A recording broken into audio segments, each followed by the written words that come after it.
Assalamualaikum warahmatullahi wabarakatuh. Selamat pagi dan salam sejahtera bagi kita semua. Hai teman pemilih, selamat datang kembali di Uncal TV bersama saya Lilin Maria.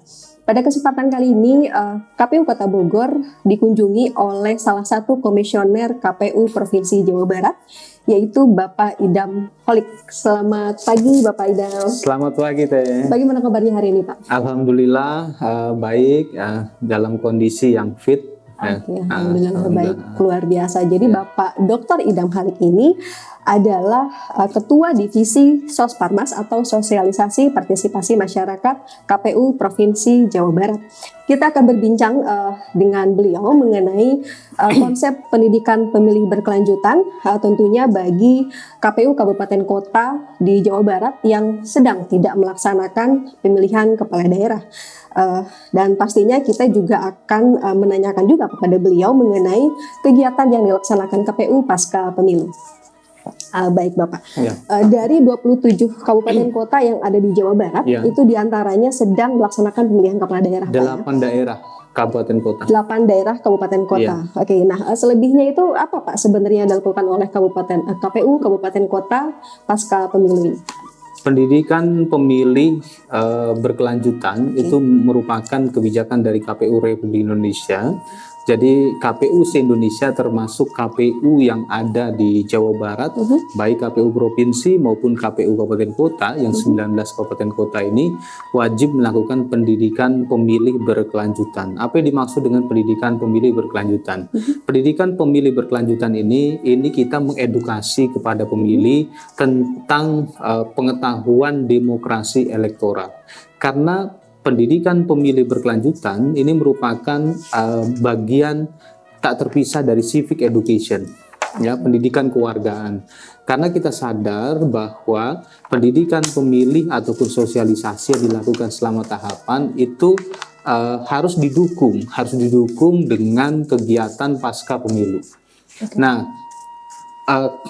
pada saat pemilu diselenggarakan, ya, tentunya ada banyak dinamika.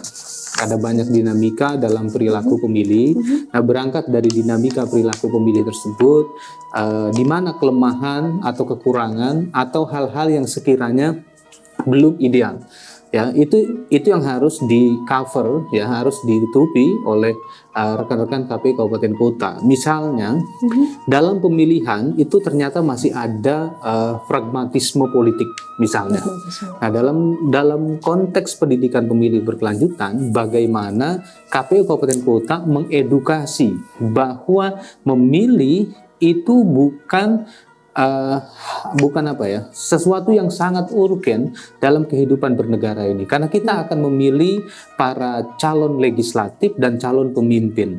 Jadi kalau itu digunakan dengan pendekatan transaksional pragmatis, maka nanti kedaulatan memilihnya itu tidak ada, karena mereka terikat pada transaksi.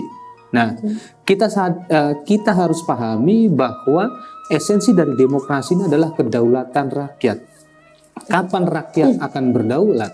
Rakyat berdaulat pada saat dibilik suara, pada saat pemilih memberikan suaranya. Mereka berdaulat di sana. Nah, kita sebagai lembaga penyelenggara pemilu itu harus bisa memberikan edukasi kepada para pemilih dalam rangka mendaulatkan hak pilih mereka. Dalam artian keputusan elektoralnya itu diambil berdasarkan pada rational judgment atau pertimbangan rasional. Nah, kenapa demikian? Karena tidak ada demokrasi elektoral yang rasional tanpa ada pertimbangan yang rasional.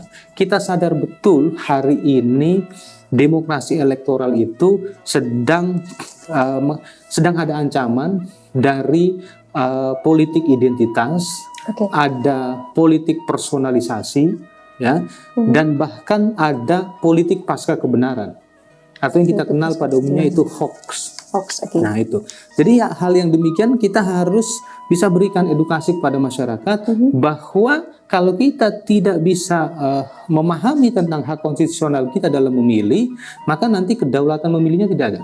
Nah, di sanalah peran KPU Kabupaten Kota memberikan edukasi kepada para pemilih atau masyarakat hari ini bahwa bicara tentang pemilu itu tidak terhenti pada saat hasil pemilu itu dilantik dan memasuki lembaga legislatif. Karena kita ketahui bahwa demokrasi prosedural itu tidak terpisah dengan demokrasi substantif. Nah, demokrasi prosedural itu apa? Yaitu pemilu. Demokrasi substantif itu apa? Yaitu pada saat mereka hasil pemilu menjalankan tugas mereka di lembaga-lembaga publik hasil pemilu. Nah, jadi harus ada budaya politik yang bagus. Nah, jadi kegiatan pendidikan pemilih berkelanjutan itu ya dalam konteks makronya itu bagaimana dapat memberikan peningkatan kualitas budaya demokrasi.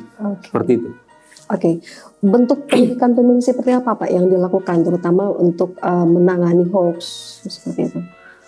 Hoax ini lebih banyak terjadi di internet, bukan dalam percakapan sehari-hari.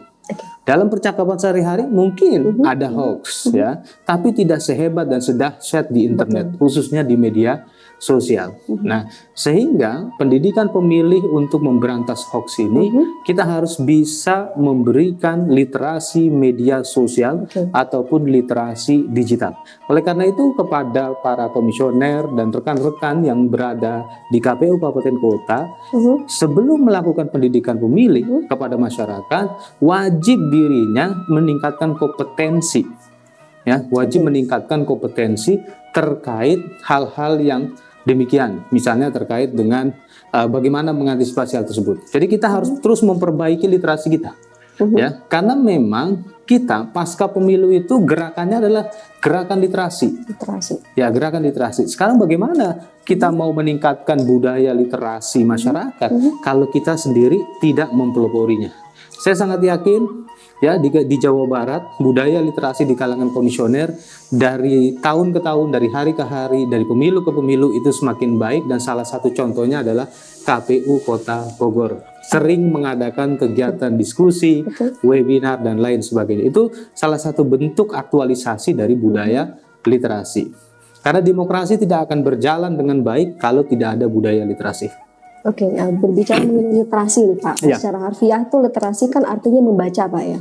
Nah dalam konteks ini membaca seperti apa sih Pak yang dibutuhkan gitu, dan kemampuan literasi seperti apa yang dibutuhkan sehingga kemampuan literasi ini mampu bermetamorfosis merubah kesadaran di setiap pemilih bahwa ketika saya menerima informasi saya harus cek and recheck nih gitu. Ya.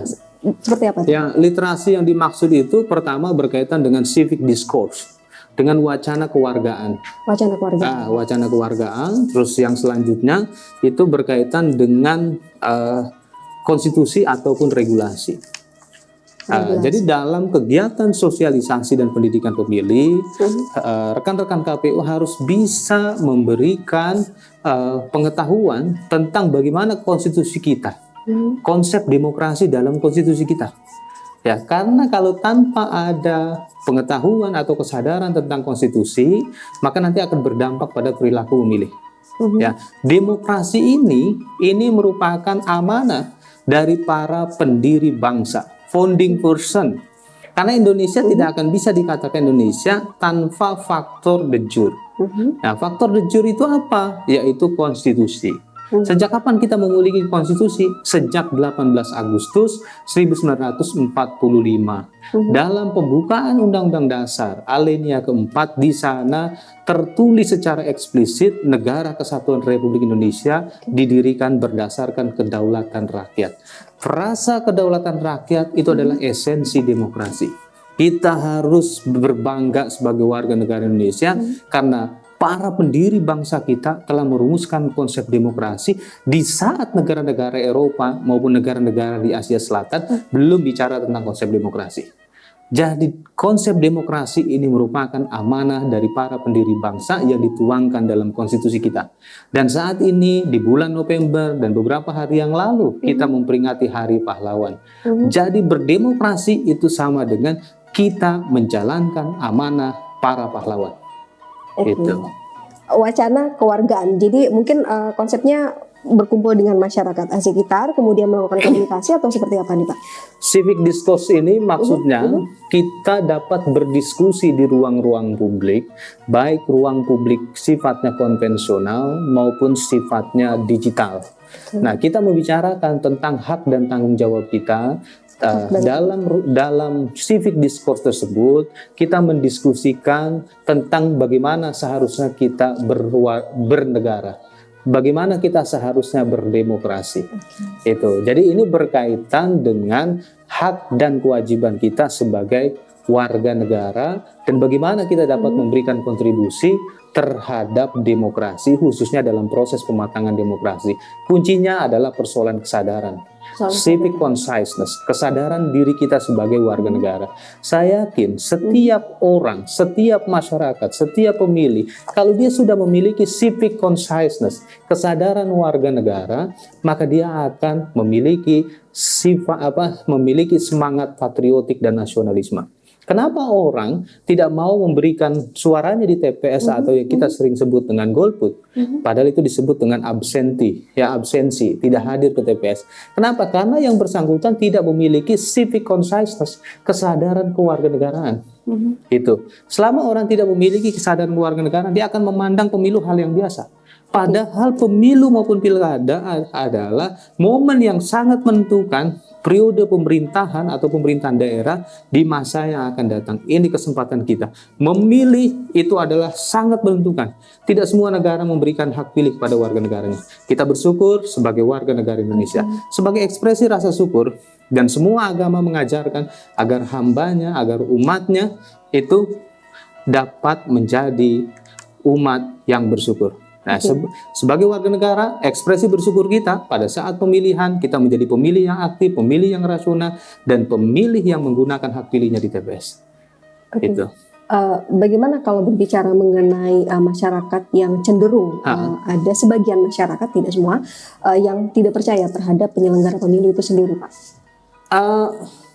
Saya pikir ya pertama ini bisa menjadi early warning system buat kita semua sebagai penyelenggara pemilu.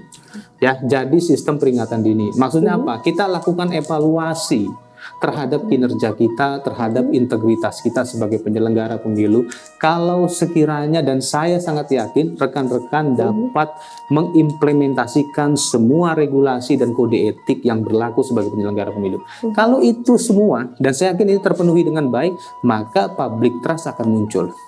Terus yang selanjutnya, ya, dalam kebebasan berekspresi terkadang bisa jadi publik tertentu mengalami keterjebakan dalam sesat nalar. Dalam logika itu dinamanya fallacy. Kenapa mereka mengalami sesat nalar? Karena mereka tidak memiliki literasi, tidak memiliki pengetahuan yang benar tentang hal tersebut. Mereka lebih percaya pada informasi-informasi yang belum terverifikasi, sedangkan kita sadar bahwa informasi yang tidak terverifikasi dan bahkan mengandung unsur manipulatif bisa jadi memiliki motif politik tertentu.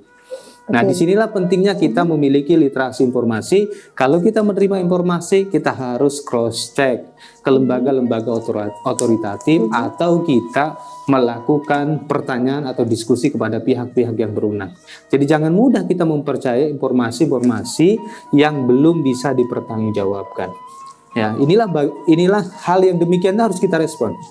Disinilah pentingnya pendidikan pemilih berkelanjutan. Ya, karena dinamika politik terus berkembang, ya. Nah, maka dibutuhkanlah pendidikan pemilih berkelanjutan agar bisa dipastikan masyarakat atau pemilih dapat memahami dinamika politik, ya, baik dari sisi fenomena politik maupun dari sisi fakta regulasi. Ya, seperti hari ini penyelenggaraan pemilihan itu banyak sekali inovasi-inovasi elektoral yang harus diketahui oleh pemilih, khususnya bagi mereka generasi muda atau pemilih muda. Oke, baik. Terima kasih banyak Bapak Idam atas informasi dan sharingnya dengan kami. Mungkin ada yang mau disampaikan kepada para teman pemilih di Jawa Barat, khususnya di Kota Bogor. Silakan. Teman pemilih di Jawa Barat, khususnya di Kota Bogor, ya, kita sadar bahwa dinamika politik ya, dinamika politik itu terus berkembang, dan oleh karena itu mari kita persiapkan diri kita dalam menghadapi dinamika politik ini, ya. Walaupun rekan-rekan pemilih itu bukan bukan yang beraktivitas di politik, tetapi ya rekan-rekan wajib memiliki pengetahuan atau literasi politik, atau khususnya literasi demokrasi. Hanya dengan literasi demokrasi yang baik kita akan bisa menjadi warga negara yang baik, karena demokrasi adalah amanah konstitusi. Oleh karena itu teruslah upgrade atau perbaharui informasi-informasi edukatif ataupun informasi-informasi elektoral, ya, di Uncal TV. Ya, saya mengapresiasi apa yang dilakukan oleh KPU Kota Bogor, di mana pendidikan pemilih berkelanjutan berbasiskan pada teknologi digital ataupun internet. Ya, ini merupakan satu inovasi yang luar biasa, ya, dan semoga ini menginspirasi rekan-rekan yang lainnya. Karena dengan internet hari ini KPU Kota Bogor memberikan informasi yang tidak dibatasi oleh ruang dan waktu. Kapanpun pemilih di Kota Bogor membutuhkan informasi, ya, ataupun membutuhkan pendidikan pemilih berkelanjutan, maka cukup mengakses semua situs yang dimiliki oleh KPU Kota Bogor. Nah, tidak hanya dalam konteks pendidikan, KPU Kota Bogor juga sangat terbuka dalam beragam informasi yang dibutuhkan. Oke, baik. Terima kasih banyak Bapak Idam. Terima kasih atas waktu dan sharingnya dengan kami. Ya. Semoga Bapak Idam dan keluarga selalu disehatkan, dan KPU di seluruh Indonesia juga selalu disehatkan. Demikian teman pemilih perbincangan kami dengan Dr. Bapak Idam Halik. Saya Lilin Maria undur diri. Sampai jumpa.